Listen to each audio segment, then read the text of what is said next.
वेदहमेव वेद्य वेदान्तकृद्वेदविदेव चाहम्।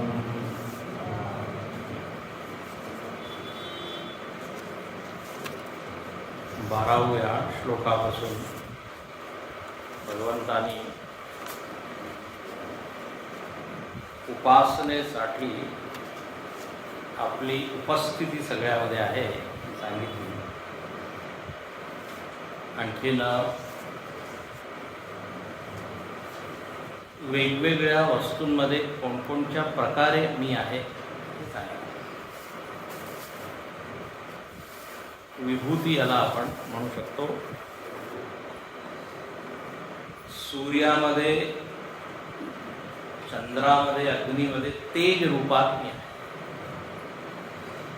तेजचा एक अर्थ आहे चैतन्य। चैतन्याच्या प्रकाशातच आपल्याला जगाचं भान होतं।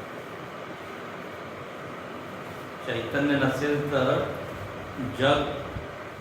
जगाचा अनुभव नाही होणार।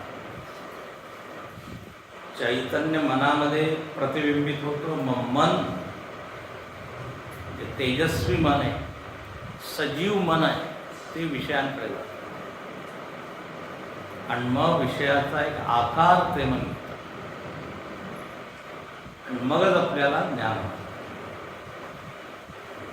म्हणजे चैतन्य आधी मनामध्ये येतं, मन इंद्रियांच्या द्वारे बाह्य विषयांमध्ये जातं आणि मग त्या विषयाचा आकार, तदाकार तयार होतात। वृक्षाकार, घटाकार, पटाकार। आता गंमत अशी की आपलं लक्ष विषयांकडे आहे, थोडंफार लक्ष इंद्रियांकडे, थोडंफार लक्ष मनाकडे, पण ज्याच्यामुळे हे ज्ञान घडत आहे, होत आहे, त्याच्याकडे लक्ष। म्हणून भगवंत तिकडे आपलं लक्ष वेधून घेतात। तिकडे पहा, अखिलम भासयते, सगळं काही भासमान होत आहे, कारण एक चैतन्य माझ्यामध्ये आहे, ते चैतन्य रूपात मी आहे। अभारूपस्य विश्वस्य, अद्वैत मकरंदामध्ये म्हटलेलं आहे की चैतन्याच्या सान्निध्याशिवाय कोणत्याच वस्तूचं मला भान होत नाही। अभारूप आहे, भा म्हणजे भास नाही। चैतन्याचा टच झाला की मग ती वस्तू आपल्याला त्याची जाणीव होते। चैतन्य मनामध्ये येऊन, जे आता मी सांगितलं, आता त्याला अजून मी कठीण सांगू शकतो। चैतन्य जे आपल्यामध्ये आहे, आपल्या अंतःकरणामध्ये, म्हणजे परिच्छिन्न, सीमित, तर त्याला म्हणतात प्रमाथा अवच्छिन्न चैतन्य। प्रमाथा अवच्छिन्न चैतन्य, ऐकून घ्या, ऐका, समजलं नाही।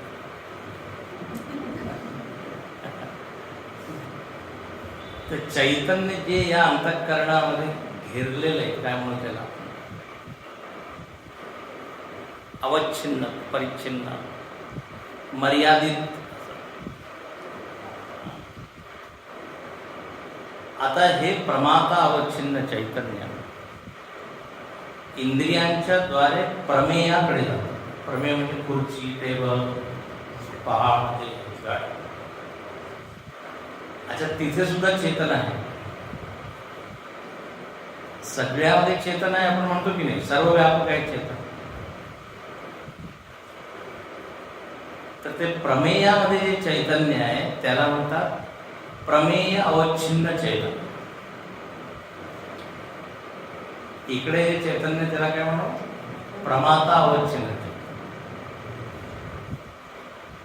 जेव्हा प्रमाता अवच्छिन्न चैतन्य त्या प्रमेय अवच्छिन्न चैतन्याशी मिळतं, जुळतं, तेव्हा आपल्याला प्रमेयाचं ज्ञान होतं। ही एक प्रक्रिया आहे। प्रत्यक्ष ज्ञान आपल्याला कसं होतं. प्रमाता अवच्छिन्न, प्रमेय अवच्छिन्न, दोघांचं मिलन जेव्हा होतं तेव्हा ज्ञान. पुस्तक आहे, हे आहे. तर इथे भगवंत म्हणतात की तुम्ही प्रमेयाकडे तुमचं लक्ष आहे, प्रमाताकडे लक्ष आहे. प्रमाता म्हणजे मी, शरीर वगैरे, म्हणजे चैतन्य ट्रॅव्हल करत आहे. या चैतन्यामुळे ज्ञान होत आहे, म्हणजे तिकडे लक्ष द्या. जसं आपण मूर्तीकडे लक्ष न देता भगवंताकडे लक्ष देतो, नाही की काल जसं. तर म्हणजे सगळ्यामध्ये असं हे चैतन्य. आता या चैतन्याचे विविध रूप आहे. आता पृथ्वीमध्ये हे चैतन्य पोषण करण्याच्या दृष्टीने काल पण पाहिलं, पोषण शक्ती जी आहे ती सुद्धा चैतन्याची. धारयामी, पोटामध्ये काल काय सांगितलं, पचामी, पाचन. ते चैतन्य विविध रूप घेऊन विविध काम करतं. जसं एकच वीज वेगवेगळ्या उपकरणांमध्ये जाऊन वेगवेगळं काम करत आहे. कुठे वारं देत आहे, कुठे प्रकाश, कुठे उष्णता, कुठे थंड. तर याप्रमाणे भगवंतानी आपली व्याप्ती सगळीकडे सांगितली वेगवेगळ्या रूपात. आता जर ही दृष्टी आपल्याला मिळाली तर भक्ती वाढेल ना, आपली भक्ती. म्हणजे देव फक्त एका मूर्तीमध्ये किंवा एका देवालयात कोंडून ठेवल्या तर एवढं छोट्या अष्टमूर्ती, हे सगळी मूर्ती आहे. झाडं, पर्वत, नदी, समुद्र, भगवंताची मूर्ती, आणि याच्यामध्ये तो आहे. अष्टमूर्ती वृत्ती व पूजनम कर्मणवर्षी. दक्षिणामूर्ती स्तोत्रात सुद्धा शंकराचार्यांनी सांगितलं. तर अच्छा, तर काल पण पाहिलं की वैश्वानराच्या रूपात पोटामध्ये, हृदयामध्ये सुद्धा तो बसलेला आहे. सर्वस्य चाहम हृदि संनिवेश. आणि हृदयामध्ये बसून काय करत आहे तर म्हणजे स्मृती, ज्ञान, हे सगळं त्याच्यामुळे होत आहे. अपोहनम, विस्मरण सुद्धा. इथे शंकराचार्यांनी छान सांगितलं आहे की स्मरण कशामुळे होतं, विस्मरण कशामुळे होतं. म्हणजे चैतन्य तर मूळ आहेच, पण एक बुद्धीचं सुद्धा सामर्थ्य असते की नाही. म्हणजे विजेमुळे बल्ब जळत आहे, पण त्या बल्बमध्ये आहे की फिलामेंट, 40 वॉट, 100 वॉट, 1000 वॉट. इथे छान म्हणतात की येषाम पुण्यकर्मिणाम पुण्यकर्मानुरोधेन ज्ञानस्मृती भवतः. खूप छान ओळ आहे 15व्या श्लोकाची पहा, त्यांच्याकडे भाष्य पहा. म्हणे जे पुण्य करतो ना आपण, पुण्यामुळे काय होतं, आपलं मन स्वच्छ होतं, शुद्ध होतं. आणि स्वच्छ, शुद्ध, शांत मनामध्ये स्मृती जास्त असते, आहे की नाही. तर जर स्मृती आणि ज्ञान वाढवायचं आहे तर काय करा, म्हणजे पुण्यानुरोधेनं ज्ञानस्मृती भवते. तथा त्याचप्रमाणे पापकर्मिणाम पापकर्मानुरूपेण स्मृती ज्ञानयोः अपोहनम अपगमनम. पाप केल्यामुळे मनाचं वातावरण काय असं होऊन जातं की उद्विग्नता, चंचलता, विक्षेप. त्यामुळे आपल्या ज्ञानाचं काय होतं, लोप. आणि आपला जो अनुभव आहे, जेव्हा आपलं मन शांत असतं ना तेव्हा तुम्ही आठवू शकता. अनेक वेळा आपण म्हणतो जरा शांत बसून मला आठव, गडबडीत नाही. जेव्हा मन शुद्ध आहे, शांत आहे, तेव्हा स्मृती ते. गुरुदेव म्हणायचे, quieter the mind sharper will be the intellect. जेवढं मन शांत बुद्धी तेजस्वी. संत लोकांची बुद्धी एवढी तेजस्वी का? कारण त्यांचं मनामध्ये काही दुसरं गडबड नाही. आमच्या गुरुजींची जर तुम्ही पाहिली स्मरणशक्ती, थक्क व्हा. इतके त्यांना नावं सगळ्यांचे लक्षात. कोण कुठून आलंय, नवरा बायको सगळ्यांची नावं. कोणी युरोपमधून येत आहे, कोणी अमेरिकेवरून येत आहे, कोणी भारताच्या विविध प्रांतामध्ये. नाव घेऊन त्या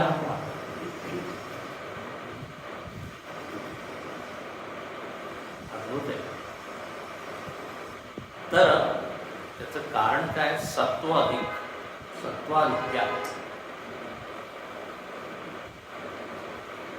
स्मृती ज्ञान. पापामुळे ताप असतो अंतःकरणामध्ये. म्हणाले ना, क्रोधात भवती संमोह, संमोहात आलं ना. क्रोधामुळे मन एकदम डिस्टर्ब होऊन जातं, काही आठवत नाही. तर चैतन्यामुळे बुद्धी काम करत आहे, पण बुद्धीचं आपलं सुद्धा एक वैशिष्ट्य आहे. चैतन्य तर सगळ्यामध्ये आहे, पण कोणी तेजस्वी, कोणी मंद आहे, असं काय? बुद्धीचं सामर्थ्य. आणि ते सामर्थ्य आपण कमी जास्त करू शकतो, ते आपल्या हातात. स्मरण कसं वाढवायचं? तर असं म्हणतात, रोज तुम्ही रात्री बसा आणि दिवसभर काय केलं ते आठवण्याचा प्रयत्न करा. मागे मागे मागे मागे जा. काल काय केलं हे तर पहा करून. कोणी कोणी लोक डायरी लिहितात. डायरी लिहिण्यासाठी सुद्धा आठवण असायला. मत्तस्मृती ज्ञानमपोहनंच. मग पुढे म्हणतात, वेदैहि सर्वै अहमेव वेद्य. वेदांच्या द्वारे मी जाणण्यास योग्य आहे. म्हणजे असं आहे की वेदांमध्ये तर अनंत विषय आहे, हजारो विषय आहे वेदांमध्ये. पण सगळ्यांनाच जाणण्याची काही गरज नाही. सगळं काही ऐकावे, आणखी सार शोधून घ्यावे. सार काय? पूर्ण वेदांमध्ये हेही शिकवलंय की स्थापत्य वेद, गांधर्व वेद, आयुर्वेद, एवढंच काय? उच्चाटन मारण हे आहे, पण ते वेद्य नाही. वेद्य मीच आहे, वैद्य नाही बरं का. वेद्य गाठण्यात वेदितव्य, जाणलं पाहिजे. वेदांचं अध्ययन फक्त कर्मकांडासाठी नाही आहे. परवा आपण ऐकलं ना, कर्मकांडावर किती मोठं भाषण मंत्र जागृत, किती त्यांनी सांगितलं. दशग्रंथ आहे, त्याच्यामध्ये काय काय आहे, किती संहिता आहे. पण ते कर्म, ते म्हणाले की कर्मानंतर मग उपासना, मग संन्यास, मग ज्ञान. काही लोकांना कर्मकांडच एवढं आवडतं, ते सोडत नाही. असे दुसरे लोक कर्मकांड मुळीच आवडत नाही. काही दोन्ही आहे. तर 84,000 ऋचा किंवा मंत्र कर्मकांडाबद्दल वेदांमध्ये. वेगवेगळे प्रकारचे यज्ञ, याग, हवन, सोमयज्ञ, पर्जन्य यज्ञ, अश्वमेध यज्ञ, पुस्तकामिष्ट यज्ञ, आणि मग त्याची विधी वेगवेगळी आहे. किती विटा पाहिजे, किती त्याची उंची पाहिजे, किती चौपन पाहिजे, तर आहे ते सगळं. आणि त्याचं सुद्धा एक म्हणजे स्थान आहे. पण फक्त कर्मच नाही करायचं, त्याच्या पुढे जायचं. तर वेद्य मी आहे, कारण याच्यामुळे मोक्ष होईल.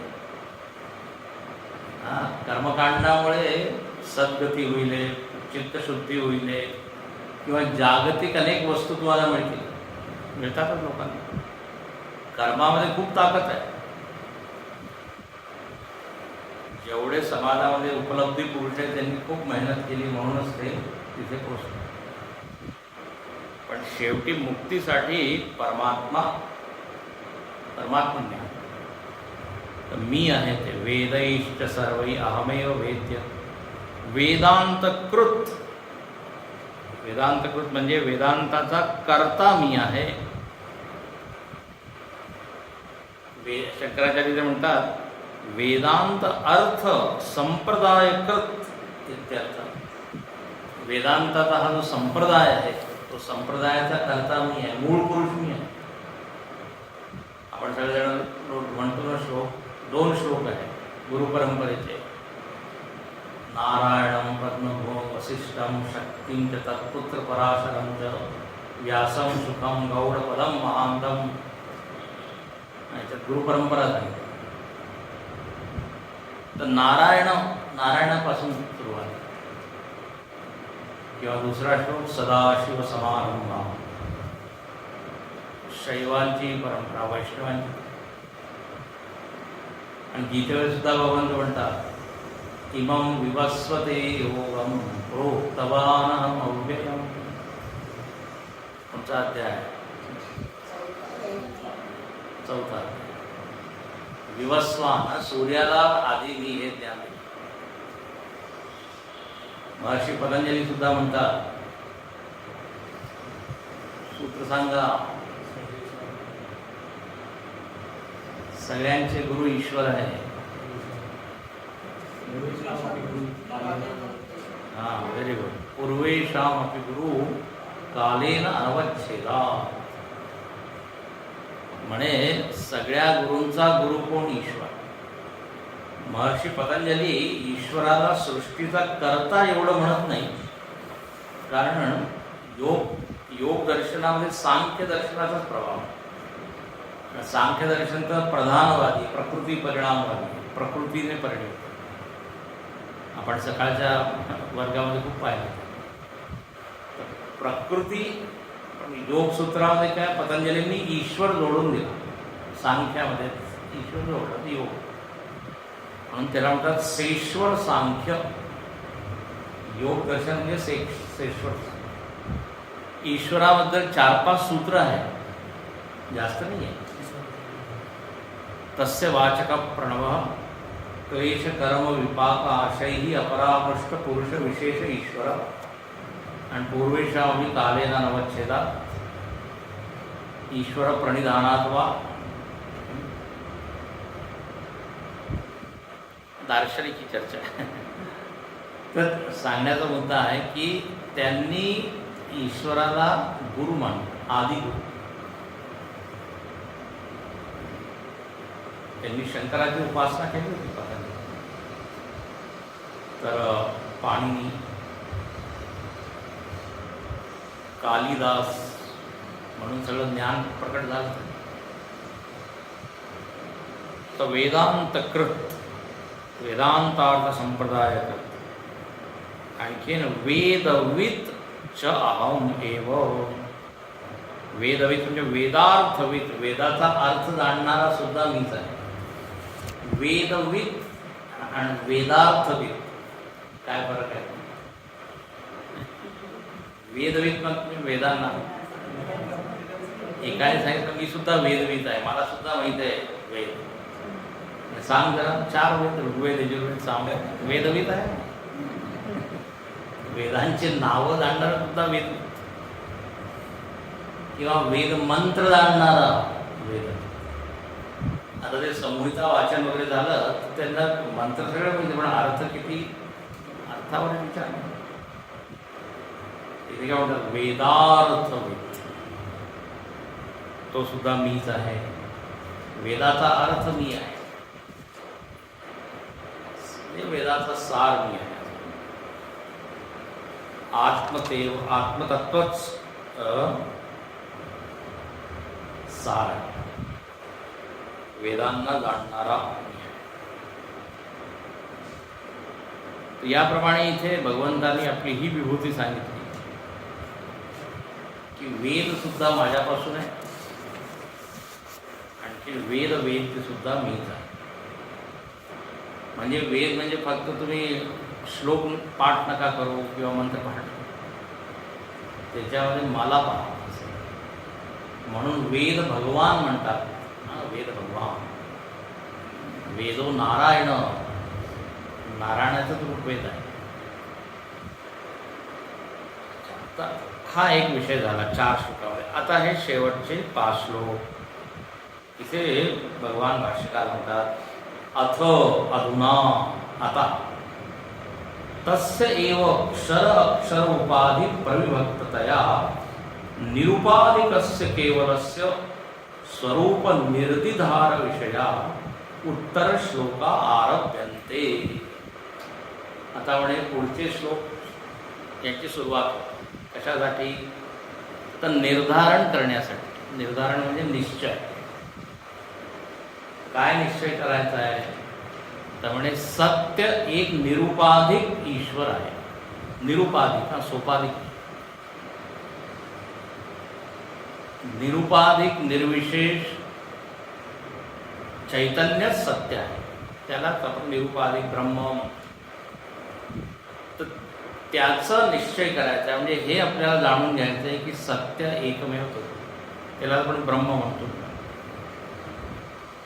पण निरुपाधिकता आहे,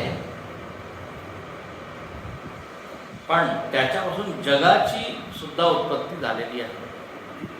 त्यामुळे तत्र सर्वमेव अतीत अनागत अनंतर अध्यायार्थ जातम त्रिधा राशीकृत्य आह. राशीकृत्य म्हणजे मागे जे काही सांगितलेलं आहे, पुढे सुद्धा सांगणार आहे, ते सगळं इथे सांगत आहे. आणि सगळ्या विषयांना 3 विभागामध्ये त्याची काय वाटते. निरुपाधिक एक आहे, त्याला इथे पुरुषोत्तम म्हणतात. आता आपण पाहू. म्हणजे दुसरं आहे जग. जगाबद्दल दुसरे नावं दिले, ते काय आहे तर पहा. द्वाविमौ पुरुषौ लोके क्षरश्चाक्षर एव च क्षरः सर्वाणि भूतानि कूटस्थोऽक्षर उच्यते. द्वाविमौ पुरुषौ लोके क्षरः सर्वाणि भूतानि कूटस्थोऽक्षर उच्यते. द्वाविमौ याची जर फोड केली तर म्हणजे द्वौ इमौ. म्हणजे या लोकामध्ये 2 पुरुष आहेत. द्वौ पुरुषौ इमौ लोके. 2 हे 2 कोण आहे? पुरुष आहे. त्यामुळे काय नाव आहे त्यांचं? क्षर अक्षर. शरण अक्षर. याचा अर्थ काय? क्षर पुरुष, अक्षर पुरुष. तर लगेच भगवंत, कारण भगवंताला माहिती आपल्या मनामध्ये प्रश्न येईल. पुढच्या ओळीमध्ये लगेच म्हणतात क्षर सर्वाणि भूतानि. सगळे भूत जे आहे ते क्षर आहे. आता इथे भूत म्हणजे काय? सगळे प्राणी, जे काही आपल्याला इथे व्यक्त जग दिसत आहे ना, ते सगळं भूत आहे. तर सर्वाणि भूतानि. शंकराचार्य म्हणतात समस्त विकार जातम. ज्याच्या ज्याच्याला तुम्हाला विकार दिसत आहे ते सगळं काय आहे? क्षर पुरुष. कारण क्षर म्हणजे काय? नाशिवंत, बदलणार. तर सगळं म्हणजे मन, शरीर, इंद्रिय, प्राण, बाहेरचं जे काही आहे सगळं क्षर. एकही वस्तू स्थिर तर राहत नाही. संसार याला म्हणतात संसरती. सरकते सरकते सरकते. त्यामुळे याला आपण म्हणू क्षरपुरुष. एक विभाग झाला क्षरपुरुष. दुसरं काय म्हणे कूटस्थ अक्षर उच्च. दुसरं जे अक्षर पुरुष म्हणजे अक्षर कोण आहे म्हणजे कूटस्थ. कूटस्थला अक्षर पुरुष म्हणतात. आता म्हणजे कूटस्थ म्हणजे काय. आता कूट म्हणजे शंकराचार्य म्हणतात कूट राशी राशी व्यवस्थित. कूटो माया वंचना चुंबता कुटिलता अनेक पर्यायाचे. कूटस्थ म्हणजे माया. माया तसं कूट शब्दाचा अर्थ इथे काय सांगितलंय खोटं त्याला सुद्धा म्हणतात कूट. कुटिलता छल कपट वंचना हे वेगवेगळे अर्थ आहे कूटाचे. मराठीमध्ये कूट वेगळा आहे. दाण्याचा कूट तो कूट नाहीये. हिंदीमध्ये कूट म्हणजे कूटो इसको मारो मारकूट. शब्द एकच आहे पण भाषा वेगळी असते. तर माया सोपा सरळ म्हणतो माया. तर आता फरक काय झाला. सर्वभूतानी क्षर आणि अक्षर पुरुष कूटस्थ माया दोघांमध्ये काय आहे संबंध आहे किंवा काय फरक आहे. तर माया मूळ आहे. तिथून हे क्षर सगळं व्यक्त झालं. लक्षात नाही. तर माया जे आहे ते म्हणजे त्रिगुणात्मिका प्रकृती. या त्रिगुणाची जी साम्य अवस्था आहे सांगितलंच मला साम्य अवस्था त्याला काय म्हणून कूटस्थ किंवा माया. आणि त्याच्यामध्ये जेव्हा क्षोभ होतं तेव्हा हे जग त्याच्यातून निघतं. तर याला असं म्हणू शकता अव्यक्त म्हणजे कूटस्थ व्यक्त म्हणजे क्षर. हे लक्षात ठेवा नाही तर इथे खूप गोंधळ होतो. अच्छा कूटस्थ शब्दाचा अर्थ आत्म्यासाठी सुद्धा आहे पण तो अर्थ इथे नाही आहे. 12व्या अध्यायामध्ये कूटस्थम अचलम ध्रुवम तिथे कूट शब्दाचा अर्थ अजून वेगळा आहे. कूट म्हणजे ऐरण. ऐरणाप्रमाणे आत्मा स्थिर आहे. त्याच्यावर लोखंडाचे विविध आकार तयार केले जातात पण ते तर कूटचा तो अर्थ वेगळा आहे. आणि ते कूट म्हणजे एकदम वेगळं आहे. जी खोटी आहे खरी नाही आहे तर ती कोण आहे माया. माया या जगाचं जणू काही बीज आहे. तिथून हे जग निघालं. म्हणून ते शंकराचार्य म्हणतात अनेक मायादी प्रकारेण स्थित कूटस्थ संसार बीज. अच्छा याला अक्षर का म्हटलंय. तेव्हा कूटस्थाला तुम्ही काय सांगितलं माया आणि त्या कूटस्थालाच काय म्हटलंय अक्षर. कळतंय का सगळे सांगितलं आहे. कूटवत राहायचं स्थिर राहा. तर या मायेला अक्षर का म्हटलंय.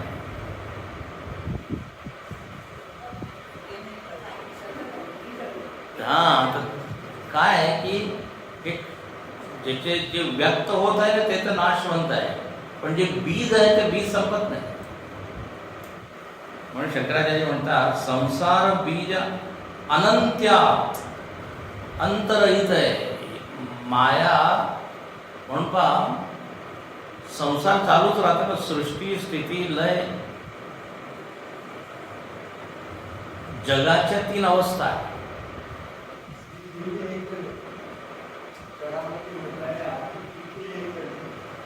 हा बीज आहे. तर ते बीज असं आहे की संपत नाही. पण हे काय आपल्यासाठी व्यक्तिगत माया संपू शकते. कळतंय का? नाही तर मग प्रवचन ऐकण्यात काही फायदा नाही, कारण माया संपणारच नाही. म्हणून संसार चालू राहिले, आपण त्या संसारामधून मुक्त होऊ शकतो. आपली व्यक्तिगत माया आपण सोडू शकतो. कळतंय का? तर अक्षर यासाठी की संसार त्याच्यामधून निघतच राहतो. पण जे व्यष्टी अज्ञान आहे ते काय, ते नष्ट होते. समष्टी अज्ञान चालू आहे, समष्टी अज्ञान माया. कळतंय का? म्हणजे हे असंच आहे की ट्रेन चालू आहे, आपण उतरू शकतो की नाही? मला दुसरं उदाहरण गमती, प्रवचन चालू आहे, उतरून लोक जातात, मुक्त होतात. तर संसार चालू राहतो, त्याच्यावरून माणूस मुक्त होऊ शकतो. तर संसार चालू आहे कारण ती माया आहे. अक्षर यासाठी त्याला म्हटलं. आता परत अक्षर परमात्म्याला सुद्धा म्हटलेलं आहे, नाही? दोन्ही कूटस्थ अक्षर हे परमात्म्याचे सुद्धा उपयोग केला. पण आता इथे मायेला का अक्षर म्हटलंय? कारण इथून संसार निघत राहतो. झालं. क्षरपुरुष म्हणजे पूर्ण व्यक्त झालं, अव्यक्त ही माया, अक्षर पुरुष. आता या दोघांपेक्षा वेगळा तो कोण आहे? उत्तम पुरुष, तो आहे परमात्मा. आता स्पष्ट झालं की तीन वेगवेगळे आहे. म्हणून आभ्याम क्षर अक्षराभ्याम विलक्षण क्षर अक्षर उपाधी द्वय दोषेण अस्पृष्ट. वा, म्हणे या दोघांपेक्षा वेगळा, जो या दोघांपासून अस्पृष्ट म्हणजे त्याच्यावर परिणाम या दोघांचा होतोय. क्लेश कर्म विपाकाशयी अपरामृष्ट, अस्पृष्ट नित्य शुद्ध बुद्ध मुक्त स्वभाव परमात्मा. उत्तम पुरुषस्त्वन्यः परमात्मेत्युदाहृतः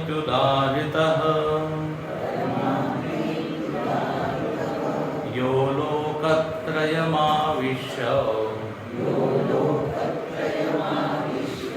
विवर्तव्य ईश्वरः. उत्तम पुरुषस्त्वन्यः परमात्मेत्युदाहृतः यो लोकत्रयमाविश्य.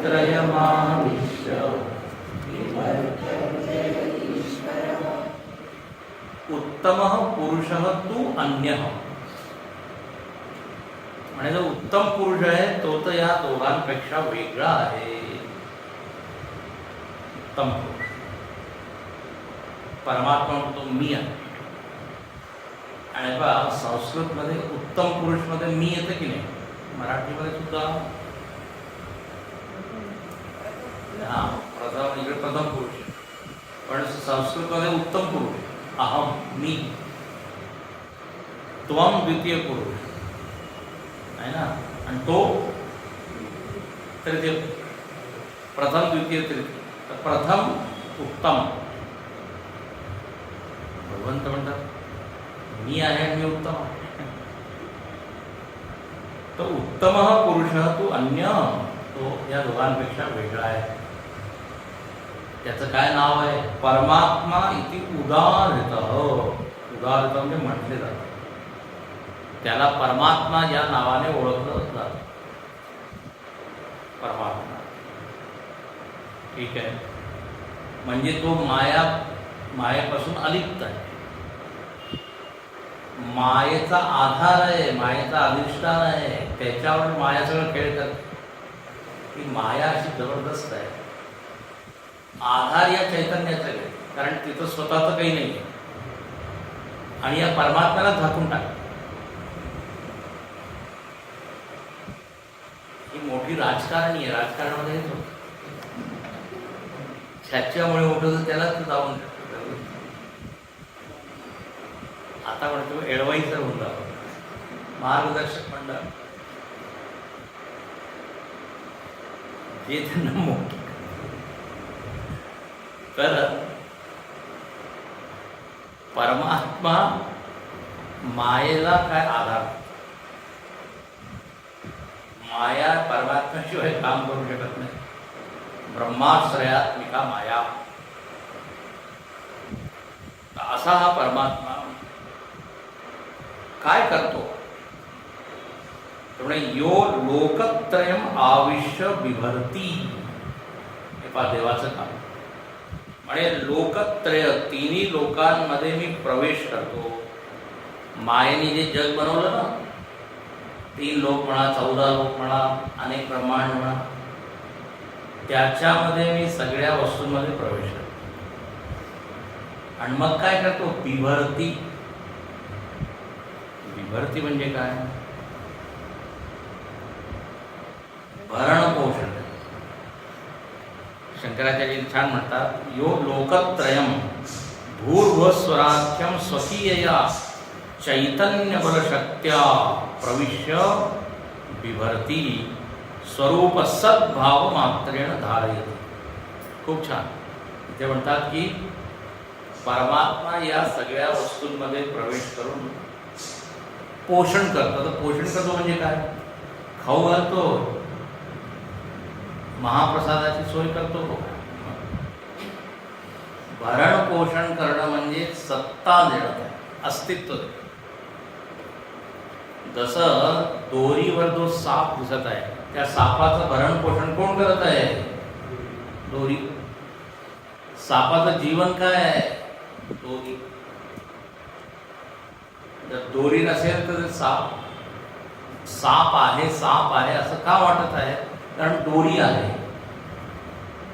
आहे कोण आहे, दोरी. त्या सापाने काय केलं, आहे घेऊन घेतलं, अस्तित्व. आणि स्वतः मिरवतोय, मी आहे, मी आहे. हीच आहे माया. जग नाही आहे, पण आपल्याकडे जग आहे, जग आहे. आहे कारण म्हणजे परमात्मा आहे. त्यांनी ते मायाने काय केलं, अस्तित्व उसणे घेतलं. उसणे म्हणतात उदार, हिरावून घेतलं, उसणे घेतलं. ते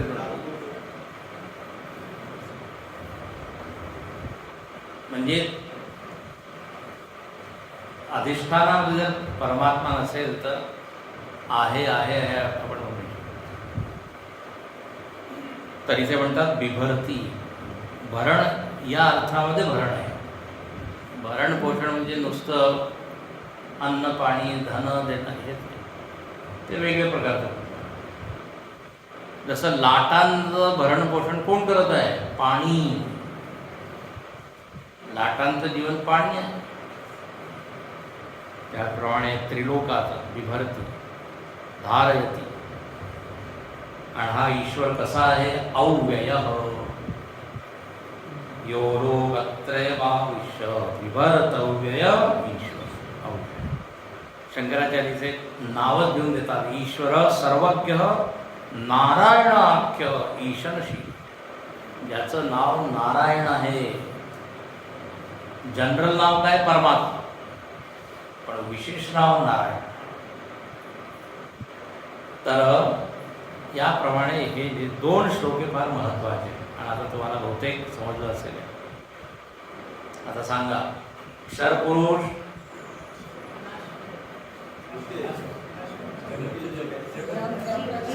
जग व्यक्त, अक्षर पुरुष माया. हे याचं बीज आहे, याचं कारण आहे. उत्तम पुरुष जो दोघांचं कारण आहे, दोघांचा अधिष्ठान. ठीक आहे. आता इथे म्हणतात, यथा व्याख्यातस्य ईश्वरस्य पुरुषोत्तम इति एतत् नाम प्रसिद्धम. याचं नाव पुरुषोत्तम असं प्रसिद्ध आहे. आता इथे परमात्मा म्हटलं तर याच परमात्म्याचं एक नाव आहे पुरुषोत्तम. यस्माक्षरमतीतोऽहम् अक्षरादपि चोत्तमः अतोऽस्मि लोके वेदे च प्रथितः पुरुषोत्तमः यस्माक्षरमतीतोऽहम्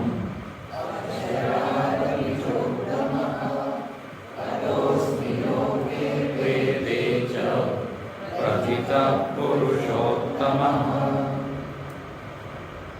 यस्मा ज्या अर्थी मी या शर आणि अक्षर दोघांपेक्षा वेगळा आहे, त्यामुळे मला लोक काय म्हणतात उत्तम. आणि देवाने आधी म्हटलं उत्तम पुरुष. तर क्षरम अक्षरम अतीत अहम, शंकराचार्य छान सांगतात इथे. याच अध्यायामध्ये जे सांगितलंय त्याचा संदर्भ घेऊन सांगतात, अहम संसार माया वृक्षम अश्वत्थ आख्यम अतीत क्रांत. अतिक्रांत कळलं का? याच अध्यायामध्ये संसाराला काय सांगितलं होतं? अश्वत्थ. तर म्हणे या अक्षराच्या पलीकडे, म्हणजे या अश्वत्थ वृक्षाच्या पलीकडे त्याचं मूळ आहे ऊर्ध्वमूलम अदक्षा. तर अक्षरादपि संसार बीजभूतादपि मायेपासून सुद्धा मी वेगळं. हे जे झाड आहे, जे दिसणारं झाड आणि याचं बीज माया, दोघांपेक्षा मी उत्कृष्ट असल्यामुळे मला उत्तम असं म्हणतात. उत्तम म्हणून उत्तम ज्ञान कोणतं? म्हणून या परमात्म्याला जाणणंच उत्तम. सगळं काही परमात्म्याशी संबंधित कसं आहे? उत्तम. उत्तम गुण, उत्तम कर्म कोणते म्हणवले जातात? ते भगवंताच आहे की नाही? उत्तम भावना कोणती? ज्याच्यामध्ये परमात्मा. लोक म्हणतात मी फक्त बेस्टच, मी फक्त दार्जिलिंगचा चहा. लोकांचे असे असतात की काय ब्रँडेड असतात ना, एकदम बेस्ट पाहिजे, सगळ्यात बेस्ट भगवान आहे. पण तो नको आहे मला, बाकी सगळं बेस्ट. तर सगळं बेस्ट पाहिजे तर उत्तम. तर उत्तम. अच्छा, अतोस्मी मी उत्कृष्ट असल्यामुळे लोके वेदेच, लोकांमध्ये म्हणजे समाजामध्ये, आणखी जगामध्ये अहम प्रथित म्हणजे प्रख्यात, मी प्रसिद्ध आहे. कोणत्या नावाने? पुरुषोत्तम या नावाने. इथे शंकराचार्य सांगतात की भक्तजनाः विदु कवय काव्यादिषु च इदं नाम निबध्नन्ति पुरुषोत्तम इति अभिधानेन अभिगृह्णन्ति. म्हणे मी प्रसिद्ध आहे. तर शंकराचार्यांनी थोडं विस्तार. प्रसिद्ध म्हणजे कवी लोकांनी, भक्त लोकांनी माझं वर्णन कसं केलं आहे? पुरुषोत्तम या रूपाने. आता रामायणामध्ये आपण रामाला काय मर्यादा, तो तिथे संकेत केला आहे. कवी लोकांनी म्हणजे वाल्मिकी सगळ्यात मोठे कवी, आधी तुळशीदासजी, त्यांनी सुद्धा पुरुषोत्तम. तर मर्यादा पुरुषोत्तम वगैरे वगैरे नावानी त्या परमात्म्याचं वर्णन केलेलं आहे. याप्रमाणे इथे हे किती श्लोक? 3 श्लोक, 16, 17, 18 याच्यामध्ये 3 पुरुषांचं वर्णन झालं. ठीक आहे, क्षर अक्षर. आता या पुढच्या 2 श्लोकामध्ये फलश्रुती. आता इदानीं यथा निरुक्तम आत्मानं यो वेद, म्हणजे आत्ता ज्याचा वर्णन केलं त्याला जो जाणतो, यो वेद तस्य इदम फलम उच्यते. त्याच्या जीवनामध्ये हे फळ. फलश्रुती. विद्यार्थी लभते विद्यं, धनार्थी लभते धनं, पुत्रार्थी लभते पुत्रं, मोक्षार्थी लभते गतिं. प्रणम्यशिषा देवं गौरीपुत्रं. तर किंवा भूतप्रेतसंबंधादी रोगव्याधी नासती दुर्गती. धनधान्य पशुवृद्धि फलश्रुति. संकट कटे मिटे सब पीरा, जो सुमिरे हनुमत बलि. भूत विसाच निकट फलश्रुति. रामरक्षेमध्ये किती वेळा सांगितलं आहे, अश्वमेधादी पुण्यम लभत प्राप्नोति संशय. आणि मुक्ती काय करत आले स्थित, किती सांगितलंय रामरक्षेमध्ये. रामरक्षा पठेत प्राज्ञा,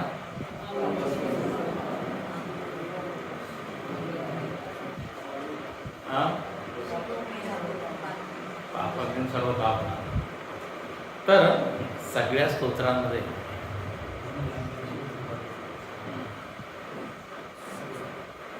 मग सत्यनारायण कथेमध्ये सुद्धा त्याच्या फलस.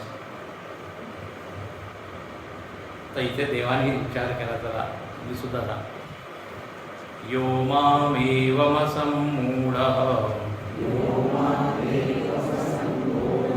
जानाति पुरुषोत्तमं स सर्वविद् भजति माम् सर्वभावेन भारत. यो मामेवमसम्मूढो जानाति पुरुषोत्तमं स सर्वविद् भजति माम्.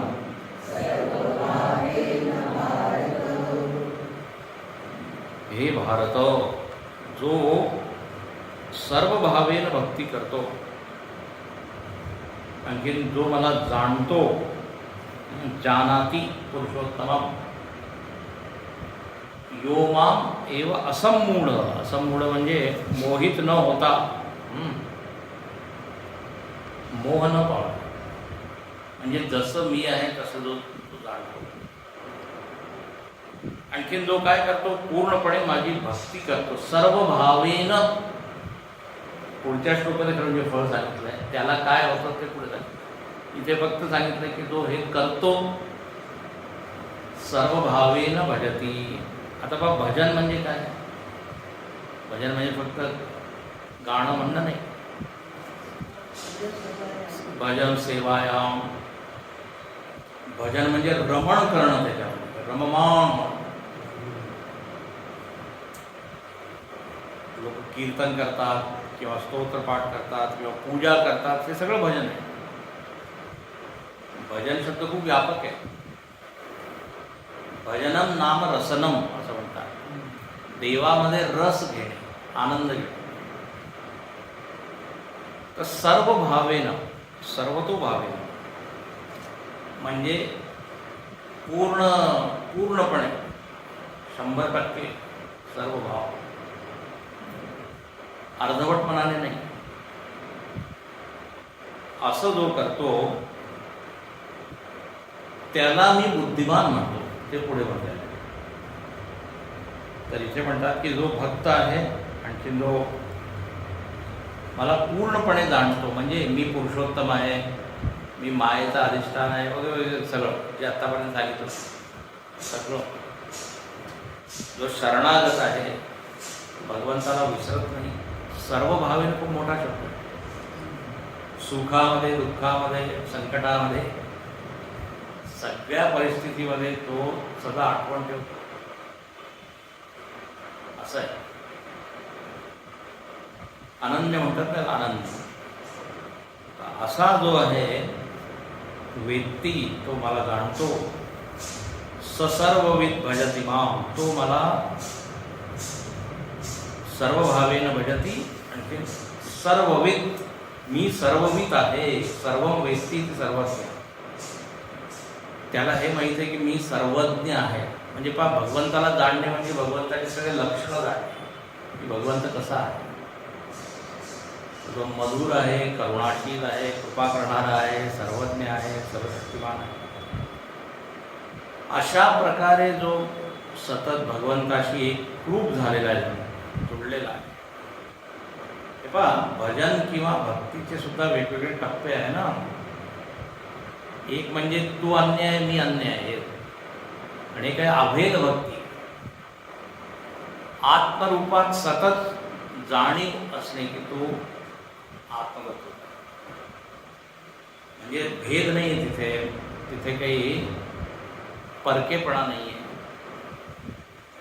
त्यामुळे या प्रकारे ज्यांनी मला जाणलंय सर्वात्मचित्ततया, शंकराचार्य, आणि त्याला मी म्हणतो बुद्धिमान.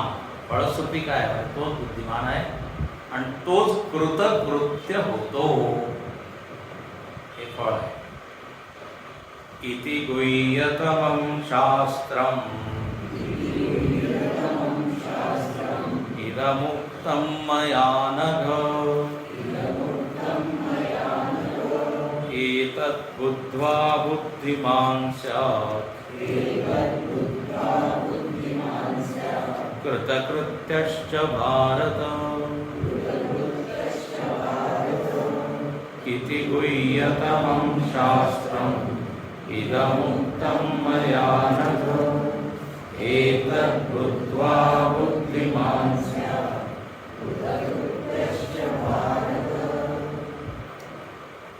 अस्मिन् अध्याये भगवत तत्वज्ञानं मोक्षफलम् उक्त्वा अथ इदानीं तत् स्तौति. म्हणे या अध्यायामध्ये भगवत तत्वाचं ज्ञान मिळवण्याने मोक्ष मिळतं हे भगवंतांनी सांगितलंय. आता त्याची तिथे स्तुती करत आहे. आधीच्या श्लोकामध्ये आलेलं आहे, तद्धाम परमं मम अमूढा गच्छन्ति अव्ययं पदम. म्हणजे ते मुक्त होतात, सांगितलं ना, निर्माण मोहा. म्हणे असा जो साधक आहे ज्यांनी हे मिळवलंय त्याची इथे स्तुती करत. स्तुती म्हणजे काय, थोडी तारीफ, कौतुक. कोण आहे तो? बुद्धिमान, हुशार आहे. आता देव ज्याला हुशार म्हणत आहे तोच खरा हुशार. तुझा आई वडील तू खूप हुशार आहे, खरा शहाणा किंवा बुद्धिमान मोठे लोक जेव्हा. तर इथे म्हणतात बुद्धिमान स्या.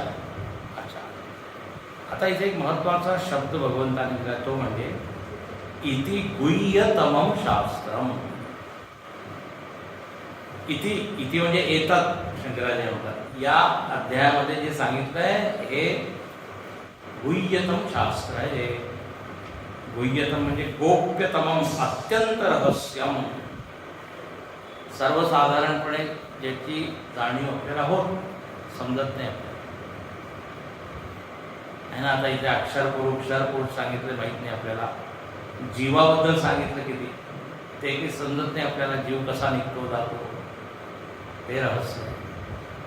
मग संसार वृक्ष कसा आहे, संसार इटसेल्फ इज अ मिस्ट्री,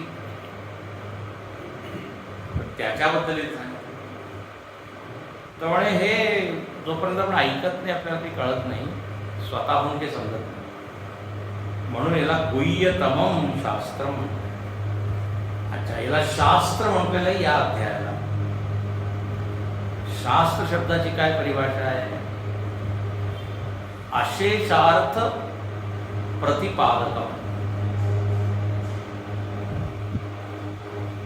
प्रयोजन एक निबद्धम, अशी एक परिभाषा. म्हणजे ज्याच्यामध्ये सगळ्या विषयांचं वर्णन आहे, अशेष अर्थ प्रतिपादक, त्याला म्हणतात शास्त्र. म्हणजे उदाहरण मी देतो, संगीत शास्त्र. ठीक आहे, तर संगीताबद्दल जेवढे विषय आहे ते त्या पुस्तकामध्ये असतील तर त्याला आपण म्हणू संगीताचं शास्त्र.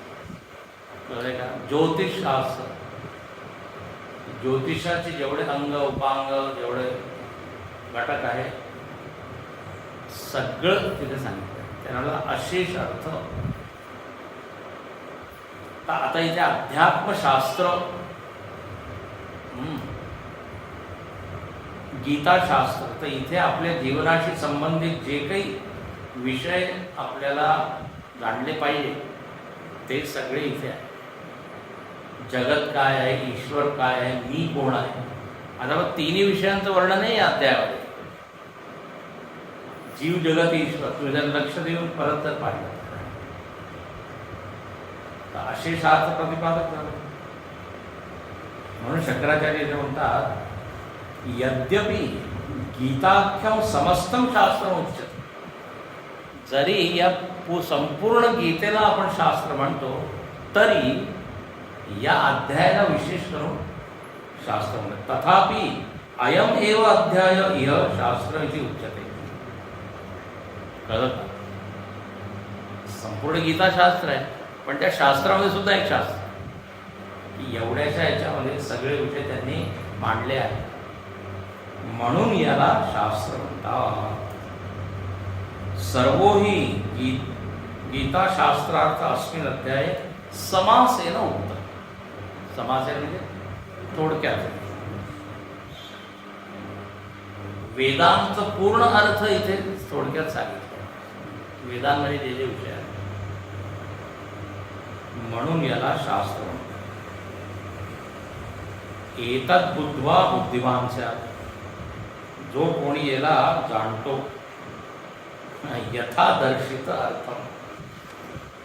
एतद् बुद्ध्वा म्हणजे जसं सांगितलं त्याप्रमाणे आपल्या मनानेच काहीतरी समजतो. असं जसं समजायला पाहिजे तसं समजतो. ते जरा आम्हाला परत विचार करावा. आम्ही आपलं समजलंय, काय समजतो,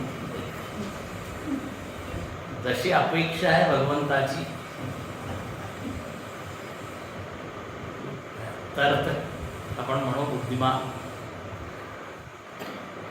आणि जर नीट समजलंय तर निश्चितच त्याच्या जीवनामध्ये कृतकृत्यता आहे.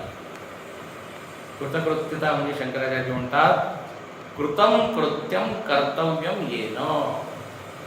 जे मला करायचं होतं ते मी केलं.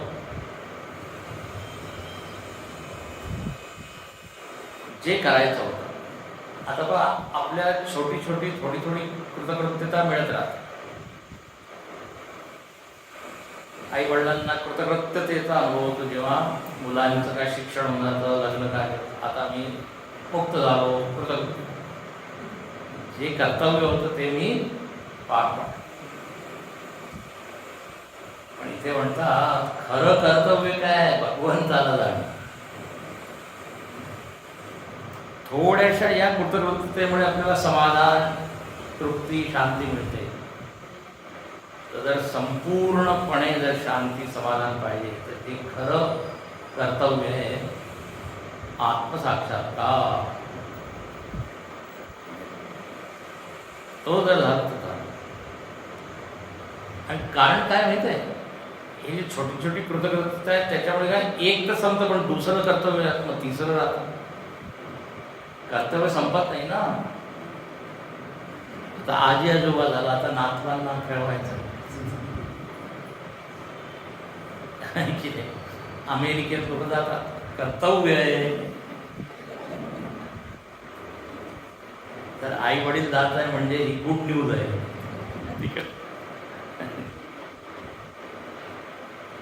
कर्तव्य संपत नाही. तसे पाहिले तर इतके प्रकारचे कर्तव्य. समाजाच्या संदर्भात एक कर्तव्य, राष्ट्राच्या संदर्भात कर्तव्य.